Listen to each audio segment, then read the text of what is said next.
In this video, I'm going to explain the Perlin noise node, one of the generators most frequently used to create a terrain. I have the terrain size information specific to generators, a scale parameter to adjust the size of the Perlin noise,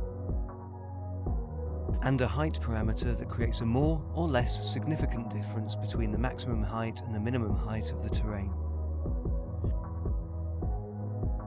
The number of levels controls the level of detail of the Perlin noise,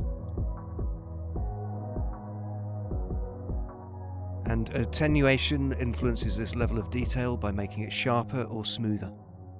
To add more variation, I can also translate the terrain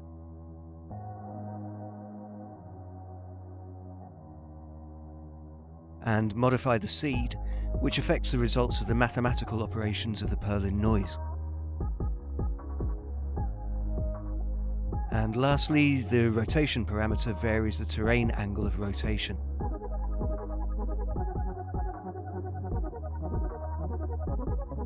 Let's see the Perlin noise node in a terrain that's a little more complex. In this terrain, even if it's constrained by a painted mask node further along in the graph, it continues to offer a real palette of variation to shape my terrain.